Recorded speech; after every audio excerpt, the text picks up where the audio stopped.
Hi dears, welcome to my channel Magic Moon Tat Reading by Ammu.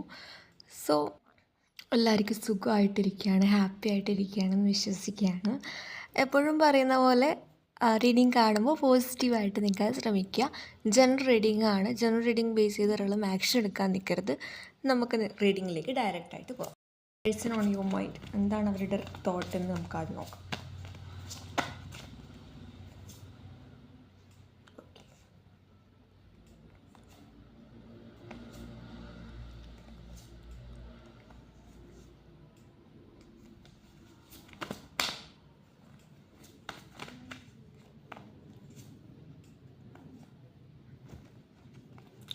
Bottom മുതലൊക്കെ നമുക്ക് കിട്ടിയത് the king of pentacles ആണ്.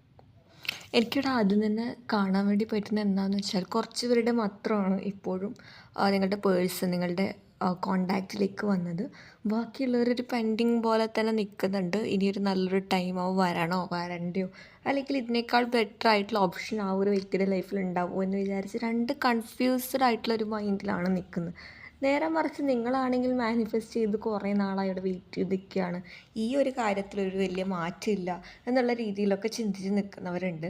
അപ്പോൾ പറയാമെന്നുണ്ടെങ്കിൽ ഇവിടെ ഒരുപാട് കാര്യങ്ങൾ ഈ ഒരു നിങ്ങളുടെ റിലേഷൻഷിപ്പിൽ എഫക്റ്റ് ചെയ്തിട്ടുണ്ടാവും. ഒന്ന്, ചിലപ്പോൾ ആ ഒരു വ്യക്തിയായിട്ട് പറഞ്ഞത് ഫാമിലി ആയിരിക്കാം, അല്ലെങ്കിൽ ഫിനാൻഷ്യലായിട്ടുള്ള കാര്യങ്ങൾക്കായിരിക്കാം. നിങ്ങളെക്കാൾ കൂടുതൽ മുൻതൂക്കം കൊടുക്കുന്നത് ഇപ്പോഴും അങ്ങനെ തന്നെയാണ്. ഒരുപാട് ഓപ്ഷനുകൾ ഉണ്ടെങ്കിലും സ്റ്റിൽ ഇപ്പോഴും നിങ്ങൾക്ക് വേണ്ടിയിട്ട് ഒരു തീരുമാനമെടുത്ത് നിങ്ങളുടെയൊക്കെ വരണം എന്നുള്ള രീതിയിൽ ആഗ്രഹിക്കുന്നുണ്ട്. പക്ഷേ അത് എത്രത്തോളം ജെന്യൂൻ ആണ് എന്നുള്ളത് നമ്മൾ ചിന്തിക്കേണ്ടിയിരിക്കുന്നു എന്നത് വേറൊരു വാസ്തവമാണ്. പിന്നെ പറയാമെന്നുണ്ടെങ്കിൽ നിങ്ങളെക്കുറിച്ച് ഓർക്കുന്നുണ്ട്, പക്ഷെ എന്താണ്, ആ ഓർത്തെടുത്ത് ആ ഒരു ടൈമിൽ ഉണ്ടാവുന്ന ആ ഒരു ഓർമ്മ മാത്രമാണ് ഇപ്പോൾ ഈ ഒരു പേഴ്സൻ്റെ മൈൻഡിലേക്ക് കടന്നു വരുന്നത്. അല്ലാതെ ഒരു ആക്ഷൻ എടുത്ത് കുറച്ച് പേര് ഇപ്പോഴും വെയിറ്റിംഗ് ലിസ്റ്റിൽ തന്നെ ഇടണം എന്ന് ആഗ്രഹിക്കുന്നുണ്ട്. കാരണം ഒരു നല്ല ടൈം ആകുമ്പം നിങ്ങൾക്ക് വരാം, അത്ര വരെ പോകുന്നത് പോലെ പോട്ടെ എന്നുള്ള രീതിയിൽ വിചാരിക്കുന്നുണ്ട്. അതുപോലെ തന്നെ പറയുകയാണെന്നുണ്ടെങ്കിൽ സ്നേഹിക്കണം എന്ന് ആഗ്രഹമുണ്ട്, പക്ഷെ അതിന് തടസ്സമായിട്ട് ഈ ഒരു വ്യക്തിയായിട്ട് തന്നെ സൃഷ്ടിച്ച ഒരുപാട് വേലികൾ മാതിരിയാണ്. അതായത് മേ ബി തേർഡ് പാർട്ടി ആണെങ്കിൽ അങ്ങനെ പിടിച്ച് നിർത്തുന്നുണ്ടാവും. നിങ്ങൾ വിചാരിച്ചിട്ടുണ്ടാവും എന്ത് കഴിഞ്ഞാൽ അവരെ മടുക്കുമ്പോൾ വീണ്ടും ഇങ്ങോട്ടേക്ക് വരുന്നു. പക്ഷെ അങ്ങനെയല്ല, അവർ ഭയങ്കര നിങ്ങളെക്കാൾ നിങ്ങൾ നല്ല രീതിയിൽ ആ ഒരു വ്യക്തിയെ ജെന്യൂനായിട്ട് സ്നേഹിച്ച സമയത്ത് മേ ബി ആ ഒരു പേഴ്സൺ ആ ഒരു വ്യക്തിയെ വാക്കുകൾ കൊണ്ട് നിർത്തിയിട്ടുണ്ടാകാം, അത്രയും ഇൻഫ്ലുവൻസ് ചെലുത്തിയിട്ടുണ്ടാകും. ഈ third party as a person എന്നുള്ളവർക്ക് മാത്രമാണ്. നേരെ മറിച്ച് ഇതൊരു സിറ്റുവേഷനാണ്, അല്ലെങ്കിൽ മനഃപൂർവ്വം ഒരു കാരണം കണ്ടെത്തി പോയതാണ്, നിങ്ങളെ മടുത്തു എന്നുള്ള തോന്നിച്ചൊക്കെ ഉണ്ടാക്കി അവിടെ നിൽക്കുന്നവരാണെങ്കിൽ ഇപ്പോൾ നിങ്ങളുടെ വില മനസ്സിലാക്കുന്നുണ്ട്. പക്ഷേ നിങ്ങളുടെയൊക്കെ വരാൻ വേണ്ടി വളരെയധികം ഒരു പേടി പോലെയൊക്കെ കാണിക്കുന്നുണ്ട്. കാരണം വെച്ചാൽ അങ്ങനെയൊക്കെ ചെയ്തിട്ട് പോയതായിരിക്കാം. വീണ്ടും പണത്തിനൊക്കെ, അല്ലെങ്കിൽ പണം വെച്ച് നിങ്ങൾ ഇൻഫ്ലുവൻസ് ചെയ്യാമെന്നൊക്കെ വിചാരിക്കുകയാണ്.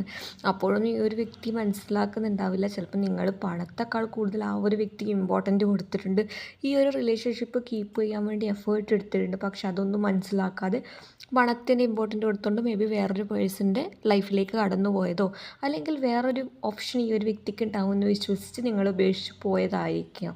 ഇപ്പോൾ ആ ഒരു മൊമെൻറ്റ് മിസ് ചെയ്യുന്നുണ്ട് എന്നാണ് കൂടുതലായിട്ടും പറയാനുള്ളത്.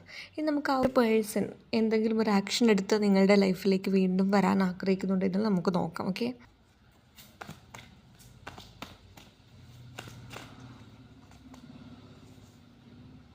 the Ten of Cups, the Moon, the Seven of Swords, the Seven of Cups. ഒരുപാട് കാര്യങ്ങൾ ഹൈഡ് ചെയ്ത് വെക്കുന്ന ഒരു വ്യക്തി. The double card, the temperance. എന്നിട്ടും നിങ്ങളുടെ ഭാഗത്താണ് തെറ്റ് എന്നാണ് ഇപ്പോഴും ഈ ഒരു വ്യക്തി വിശ്വസിക്കുന്നത്. എനിക്ക് തോന്നുന്നു ചിലവരെ സംബന്ധിച്ച് ആ ഒരു സിറ്റുവേഷനിൽ എനിക്ക് നോ പറയലല്ലാതെ വേറൊരു വഴിയില്ല. അങ്ങനെയൊക്കെ ഉള്ളവരാണെങ്കിൽ നിങ്ങളോട് ആ ഒരു വ്യക്തി ഒരു എക്സ്പ്ലനേഷൻ വേണം, അല്ലെങ്കിൽ എന്തുകൊണ്ടാണ് കംപ്ലീറ്റ്ലി ചെയ്തത്. അപ്പോൾ നിങ്ങളതിന് ഒരു ഉത്തരം കൊടുത്തിട്ടുണ്ടാകാം, പക്ഷെ അതൊന്നും പോരാ, വീണ്ടും ഒരു ക്ലാരിറ്റി കിട്ടിയിട്ടില്ല. നിങ്ങളുമായിട്ടൊരു ഫാമിലി ലൈഫ് വേണമെന്നൊക്കെ ആ ഒരു വ്യക്തി ആഗ്രഹിക്കുന്നുണ്ട്. നേരെ മറിച്ച് രണ്ടാമത്തെ ഫേസ് എന്ന് പറയുന്നത് നിങ്ങളെയാണ് ഈ ഒരു വ്യക്തി ഒരുപാട് കാര്യങ്ങൾ, നിങ്ങൾ അത്രയും എഫേർട്ട് എടുത്ത്, അല്ലെങ്കിൽ ഈ റിലേഷൻഷിപ്പ് എത്രത്തോളം ഈ ഒരു വ്യക്തിയുടെ തെറ്റുകളൊക്കെ മറിച്ചിട്ട് നിങ്ങൾ അവിടെ ഈ റിലേഷൻഷിപ്പ് കീപ്പ് ചെയ്യാൻ വെച്ചപ്പോഴും ഈ ഒരു വ്യക്തി വഴുതി മാറിപ്പോയ ഒരു എനർജിയിലേക്കൊക്കെ കാണിക്കുന്നുണ്ട്. പക്ഷേ ഇപ്പോൾ ഈ ഒരു വ്യക്തി വരണമെന്ന് ആഗ്രഹിക്കുമ്പോഴും രണ്ട് പോസിബിലിറ്റീസിനാണ്. അതൊന്നാമത് നിങ്ങളോട്, അല്ലെങ്കിൽ ആ ഒരു ടൈം ആ ഒരു വ്യക്തിക്ക് ബോറടിച്ചിട്ട് വീണ്ടും വരാനുള്ള ചാൻസ് കൂടും. ഇവിടെ ഒരുപാട് ദേഷ്യമുണ്ട്.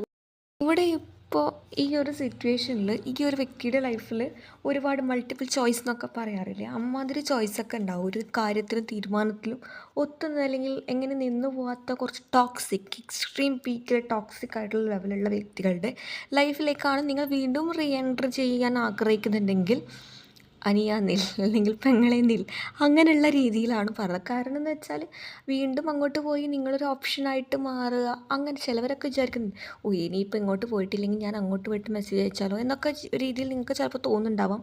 പക്ഷേ എടുത്ത് ചാടി ഒരു കാര്യത്തിലും തീരുമാനിക്കരുത്. നല്ല രീതിയിൽ ആലോചിക്കുക, എന്നിട്ട് മാത്രം ഒരു ഡിസിഷൻ എടുക്കുക. ഓക്കെ. അപ്പോൾ പിന്നെ പറയാന്നുണ്ടെങ്കിൽ ഇവിടെ ഈ ഒരു സിറ്റുവേഷനിൽ നല്ലൊരു ദേഷ്യം കാണുന്നുണ്ട്. അതുപോലെ തന്നെ ഒരു ദേഷ്യവും അതുപോലെ തന്നെ നല്ല രീതിയിൽ ക്ഷമയോടെ ബാലൻസ് ചെയ്യാൻ വേണ്ടി നോക്കുന്ന രണ്ട് സിറ്റുവേഷനിൽ ദേഷ്യമുണ്ട്, വാശിയുണ്ട്. അതുപോലെ തന്നെ പറയാന്നുണ്ടെങ്കിൽ എന്നാൽ അതൊന്നുമില്ലാതെ, ഇതൊന്നും കെയർ ചെയ്യാതെ ഞാൻ ഓക്കെയാണ് എന്ന് വരുത്തി തീർക്കാനും ശ്രമിക്കുന്നുണ്ട്. രണ്ട് കാര്യങ്ങൾ ഒരേപോലെ ബാലൻസ് ചെയ്ത് കൊണ്ടുപോകാൻ നോക്കുക എന്നൊക്കെ പറയില്ലേ, ആ ഒരു ലെവൽ ഓഫ് എനർജിയാണ്. പക്ഷേ ഈ ഒരു സിറ്റുവേഷനിൽ നിങ്ങൾക്കോ ആ ഒരു പേഴ്സണോ നല്ല രീതിയിലൊരു മാരേജ് ആയിട്ട് നിൽക്കുന്ന ഒരു ഇത് കാണിക്കുന്നുണ്ട്. അത് പറയാന്നുണ്ടെങ്കിൽ നിങ്ങളുടെ ലൈഫിലേക്ക് ഒരു പുതിയൊരു എൻട്രി, ഒരു വ്യക്തിയുടെ ഒരു എൻട്രി ഇവിടെ കാണിക്കുന്നുണ്ട്. ഇനിയിപ്പോൾ വീണ്ടും മാനിഫെസ്റ്റേഷൻ തുടങ്ങുന്നവർ മെയിൻലി നിങ്ങൾ ഹീലിങ്ങിന് വേണ്ടി ഫോക്കസ് ചെയ്യുക. ഓക്കെ. അവരുടേത് വിട്ടുകളയുക. വിട്ടുകളയെന്ന് വെച്ചാൽ കംപ്ലീറ്റ്ലി വിട്ടുകളയുക അങ്ങനെയല്ല. ടോക്സിക് ആണെങ്കിൽ ഇത് നിങ്ങൾക്ക് എങ്ങനെ ഒത്തുപോകാൻ പറ്റുന്നില്ല എന്നാണെങ്കിൽ ആ ഒരു ഓപ്ഷൻ നിങ്ങൾക്ക് സ്വീകരിക്കാവുന്നതാണ്. ഞാൻ ജസ്റ്റ് ഒരു ഗൈഡൻസ് മാത്രമാണ് തരുന്നത്. തീരുമാനം എടുക്കാനുള്ള കംപ്ലീറ്റ്ലി എല്ലാ ഇൻഡിവിജ്വലിനെയും സംബന്ധിച്ചിരിക്കുന്നതാണ്. ഞാൻ പറഞ്ഞത് ജനറൽ റീഡിങ്ങിൽ ബേസിലി ഇങ്ങനെ മെയിനായിട്ട് എനിക്കിങ്ങനെ കാണിക്കുന്നുണ്ട്. അതുകൊണ്ട് എടുത്തെടുത്തെടുത്ത് അങ്ങനെ പറഞ്ഞുകൊണ്ടേയിരിക്കുന്നത് കേട്ടോ. നിങ്ങളിരിക്കുന്നത് ഇപ്പോൾ ഇങ്ങനെ പറഞ്ഞുകൊണ്ടിരിക്കുന്നത് അങ്ങനെ എടുത്ത് കാണിക്കുന്നുണ്ട്. മെയിൻലി ഇതൊരു ഫ്യൂച്ചർ ഇല്ല എന്നൊക്കെ വിചാരിക്കുന്നവരാണെങ്കിൽ നിങ്ങൾ വീണ്ടും അതിനോട് തന്നെ, അല്ലെങ്കിൽ നിങ്ങൾ മാത്രമാണ് ഈ ഒരു എഫേർട്ട് കീപ്പ് ചെയ്യാൻ വേണ്ടി എപ്പോഴും ട്രൈ ചെയ്തിട്ടുള്ളത്. അങ്ങനെയുള്ളവരോടൊന്നും നിൽക്കാൻ ഇവിടെ പറയുന്നില്ല കേട്ടോ. കാരണം എന്ന് വെച്ചാൽ ഒരുപാട് ഹൈഡ് ചെയ്യുന്ന നേച്ചറുള്ളൊരു വ്യക്തിയാണ്. നിങ്ങൾ അതങ്ങനെയൊന്നും അല്ല എന്ന് വരുത്തി തീർക്കാൻ ഒരുപാട് ശ്രമം നടത്തുന്ന ഒരു വ്യക്തി തന്നെയാണ്. അപ്പോൾ നിങ്ങൾ പറയുന്നത് കറക്റ്റായിട്ടുള്ള എക്സ്പ്ലനേഷൻ നിങ്ങൾക്ക് തരേണ്ടി വരുമോ എന്നൊക്കെ പേടിച്ചിട്ട് എന്താണ് ഇപ്പോഴുള്ളതുപോലെ പോകട്ടെ എന്നുള്ള രീതിയിലൊക്കെ വിചാരിക്കുന്നുണ്ട്. ഇനി നമുക്ക് നിങ്ങൾക്കുള്ള അല്ലെങ്കിൽ ഫീലിങ്സ് എന്താണ് എന്നതും കൂടി നമുക്ക് നോക്കാം. ഫീലിങ്സ് അല്ല, അപ്കമിങ് ചേഞ്ചസ് നിങ്ങളുടെ ലൈഫിലൊക്കെ. The judgement, the devil, the seven of cups. Okay. എനിക്ക് തോന്നുന്നു നല്ല രീതിയിൽ മിററിങ് എനർജിയാണ്. അതായത് ഇവിടെ നിങ്ങൾ കൂടുതലായിട്ടും പാസ്റ്റ് മിസ്റ്റേക്കിൽ നിന്ന് നിങ്ങൾ ഒരുപാട് പഠിച്ചിട്ടുണ്ട് എന്നുള്ളതാണ്. ഈ ഒരു ടൈം നിങ്ങൾക്കൊരു റിയലൈസേഷൻ പീരീഡാണ് കുറേ പേരെ സംബന്ധിച്ച്. കാരണം നിങ്ങൾ വിശ്വസിച്ച പോലെ അല്ലെങ്കിൽ നിങ്ങൾ ചിന്തിച്ച പോലെ ഒന്നുമല്ല കാര്യങ്ങളെന്ന് മനസ്സിലാക്കാനുള്ള ഒരു ടൈം പീരീഡായിട്ടാണ് കണക്കാക്കുന്നത്. നമുക്കിവിടെ ജഡ്ജ്മെൻറ്റ് കാർഡ് കിട്ടിയിട്ടുണ്ട്, ദ ഡെവിൽ കാർഡ്. അതുപോലെ തന്നെ ദ സെവൻ ഓഫ് കപ്സ്. ചില സത്യങ്ങൾ നിങ്ങളെ ഹേർട്ട് ചെയ്യുമായിരിക്കും. അതുപോലെ തന്നെ ഇങ്ങനെയൊന്നുമല്ല, ചിലപ്പോൾ ഞാൻ ഓവർ തിങ്കിങ് കൊണ്ട് വരുന്നതായിരിക്കാം. ഈ ഒരു ചേഞ്ച് അങ്ങനെയല്ലാത്ത രീതിയിൽ ആക്സെപ്റ്റ് ചെയ്ത് വീണ്ടും വെയിറ്റിംഗ് എനർജിയിലേക്ക് പോകുന്നവരുണ്ട്. നല്ല രീതിയിൽ മാനിഫെസ്റ്റേഷൻ ചെയ്തു. അതുപോലെ തന്നെ ഇനിയിപ്പോൾ ഇതിലെന്തുകൊണ്ടൊരു ചേഞ്ച് ഉണ്ടാവുന്നില്ല എന്നുള്ളതാണ്. ചില കാര്യങ്ങൾക്ക് നമുക്ക് ചേഞ്ച് ഉണ്ടാക്കാൻ വേണ്ടി പറ്റും, എന്നാൽ നമുക്കങ്ങ് മാറ്റണം എന്ന് പറയുന്നത് എന്താണ്, സ്പെഷ്യൽ റിലേഷൻഷിപ്പിൻ്റെ കാര്യത്തിലൊക്കെ ആണെങ്കിൽ ഇത് 50-50 എഫേർട്ട് എടുത്തിട്ടുണ്ടെങ്കിൽ മാത്രമേ പല റിലേഷൻഷിപ്പ് ഒരേപോലെ മൂവ് ഓൺ ചെയ്യുക അല്ലെങ്കിൽ മുന്നോട്ട് പോകാൻ വേണ്ടി പറ്റുള്ളൂ.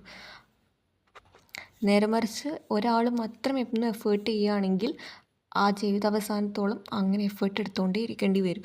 എന്നാൽ ചില കാര്യങ്ങളിൽ നിങ്ങൾ സെൽഫ് വർത്തായിട്ട് സെൽഫ് ലവ് ചെയ്ത് നിങ്ങളിൽ തന്നെ മനസ്സിലാക്കി, നിങ്ങളുടെ വാല്യൂ മനസ്സിലാക്കി, നിങ്ങളുടെ സന്തോഷം കാണാൻ ആഗ്രഹിക്കുന്നവർക്ക് ചുറ്റും ടൈം സ്പെൻഡ്, ഇതിനോളം വലുത് വേറെ ഒന്നും ഉണ്ടാവണം എന്നൊന്നുമില്ല എന്നുള്ള രീതിയിൽ തന്നെയാണ് പറയുന്നത്. നമുക്ക് നിങ്ങൾക്കുള്ള ഗൈഡൻസ് എന്താണെന്ന് നോക്കാം. Okay. The page of swords, the king of swords.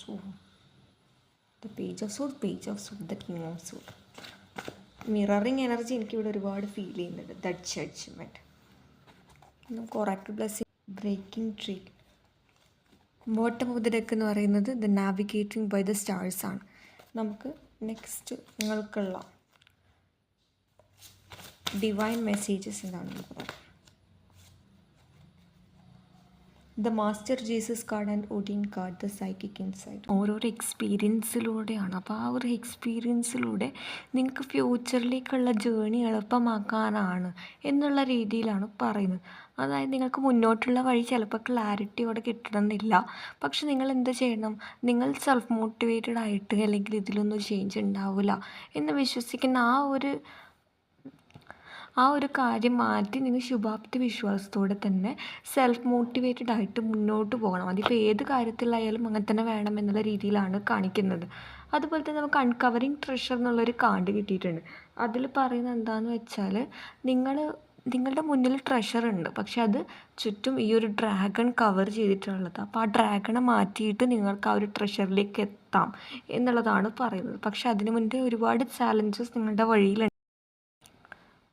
ഇതുവരെ നിങ്ങൾ കടന്നുപോയ ഓരോ അനുഭവങ്ങളും അതിൻ്റെ ഒരു ചവിട്ടുപടിയാണ് നിങ്ങൾക്ക് കിട്ടാൻ വേണ്ടി പോകുന്ന ബ്ലെസ്സിങ്സിലേക്ക്. അതിന് ഒരുപാട് വെയിറ്റിംഗ് വേണ്ടി വരും, പേഷ്യൻസ് വേണ്ടി വരും.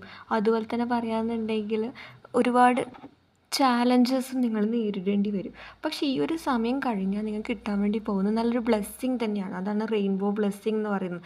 7 കളറോട് കൂടിയിട്ടുള്ളത് അല്ലേ. Blessings R showering your life എന്ന് പറയുമ്പോൾ തന്നെ ഇത് ഓരോരോ കാര്യങ്ങൾ പറയുമ്പോഴും നമുക്ക് മനസ്സിലാക്കാം ഓരോരോ ചാലഞ്ചസ് നിങ്ങളെ എത്രത്തോളം സ്ട്രോങ് ആക്കാൻ വേണ്ടി പറ്റുമോ അത്രത്തോളം ആക്കുകയാണ്. അപ്പോൾ അതിലൊരിക്കലും ഈ ഒരു സമയം എന്തായാലും നിങ്ങൾ കടന്നു പോകേണ്ടതാണെങ്കിൽ എന്തായാലും അതിലൂടെ കടന്നു പോയിരിക്കും എന്നുള്ളതാണ് വേറൊരു കാര്യം പറയാനുള്ളത്. പിന്നെ നമുക്ക് കിട്ടുന്നത് മാസ്റ്റർ ജീസസ് ആണ്, പിന്നെ ഒഡിൻ കാർഡാണ്. മാസ്റ്റർ ജീസസ് ഈ ഒരു കാർഡ് പറയുന്നത് എന്താണെന്ന് വെച്ചാൽ, ചില കാര്യങ്ങൾ നിങ്ങൾ സ്നേഹിക്കാൻ, ഒന്നിലും സെൽഫാണെങ്കിലും മറ്റുള്ളവരെ ആണെങ്കിലും സ്നേഹിക്കാൻ പഠിക്കുക. അതുപോലെ തന്നെ ചില കാര്യങ്ങൾ മറക്കേണ്ട കാര്യങ്ങളാണെങ്കിൽ മറക്കുകയും വേണം എന്നാണ്. അപ്പോൾ നിങ്ങൾ വിചാരിക്കുന്നുണ്ടാവും ചില കാര്യങ്ങൾ നമുക്കങ്ങനെ അത്ര പെട്ടെന്ന് മറക്കാനൊന്നും പറ്റില്ല. അങ്ങനെ വിചാരിക്കുന്നവരാണെങ്കിൽ ആ ഒരു കാഴ്ചപ്പാട് നിങ്ങൾ മാറ്റുക. അതായത് ആ ഒരു പേഴ്സണിന് വേണ്ടിയിട്ടല്ല നിങ്ങൾ ആ ഒരു വ്യക്തിയുടെ തെറ്റുകൾ മറക്കേണ്ടത്, നിങ്ങൾക്ക് വേണ്ടിയിട്ട് മറക്കേണ്ടതായിട്ടുണ്ട് എന്നതാണ് പറയുന്നത്. ഇവിടെ നിങ്ങൾക്ക് father healing is possible at this time എന്നാണ്. അതാണ് ജീസസ് കാർഡ് വന്നിട്ടുള്ളത്. അതിപ്പം നിങ്ങൾക്ക് ജീസസിനെ പ്രാർത്ഥിക്കാം, മാനിഫെസ്റ്റേഷനിൽ യൂസ് ചെയ്യാം. അതുപോലെ തന്നെ പറയാമെന്നുണ്ടെങ്കിൽ ഒഡിൻ ഇൻസൈറ്റ്. ഹിന്ദുക്കൾക്കാണെങ്കിൽ ശിവഭഗവാനെയാണ് കൂടുതലായിട്ടും ഈ ഒരു ടൈം പ്രാർത്ഥിക്കുക. അതുപോലെ തന്നെ വഴിപാടൊക്കെ നടത്തുക. അതുപോലെ തന്നെ മുസ്ലിങ്ങൾക്കാണെങ്കിൽ അവരുടേതായിട്ടുള്ള ദൈവങ്ങളെ പ്രാർത്ഥിച്ച് നിങ്ങൾക്കും നിങ്ങളുടെ മതഗ്രന്ഥങ്ങളൊക്കെ വായിക്കാവുന്നതാണ്. അതുപോലെ തന്നെ പറയാനുണ്ട് സൈക്കിക് ഇൻസൈറ്റാണ്. The third eye is open. അതായത് ചില കാര്യങ്ങളിൽ ചില സത്യങ്ങൾ നിങ്ങളുടെ മുന്നിലേക്ക് വരും എന്നുള്ളതാണ്. നിങ്ങളുടെ ഇൻഡ്യൂഷനെ ഫോളോ ചെയ്യാൻ വേണ്ടിയിട്ടാണ് പറയുന്നത്. അതുപോലെ തന്നെ പറയാമെന്നുണ്ടെങ്കിൽ ബോട്ടമത്തിലേക്ക് നമുക്ക് കിട്ടിയത് ലേഡി വീനസ് കാർഡാണ്. അതായത് ചില കാര്യങ്ങൾ നിങ്ങളുടെ മുന്നിലേക്ക് വരുന്നു, അതായത് നിങ്ങളുടെ ഇൻഡ്യൂഷൻ നിങ്ങളെ നയിക്കുന്നു എന്നുള്ള അർത്ഥത്തിലാണ്. അതുപോലെ തന്നെ കമ്മിങ് ഫ്രം ആസ്ട്രൽ റിലം എന്നുള്ളതാണ്. എന്ന് വെച്ചാൽ നിങ്ങൾക്കുള്ള ആൻസിസ്റ്റേഴ്സ് ബ്ലെസ്സിങ് കൂടി ഈ ഒരു ടൈം പോസിബിളാണ് എന്നുള്ളതാണ് പറയാനുള്ളത്. അപ്പം ഗൈസ്, ഇതാണ് നിങ്ങൾക്കുള്ള റീഡിങ്. നിങ്ങൾക്ക് റീഡിങ് ഇഷ്ടമായെന്ന് വിശ്വസിക്കാൻ. ലൈക്ക് ചെയ്യുക, ഷെയർ ചെയ്യുക, സബ്സ്ക്രൈബ് ചെയ്യുക. അപ്പോൾ അടുത്ത റീഡിങ് കാണുന്നവരെ ബൈ.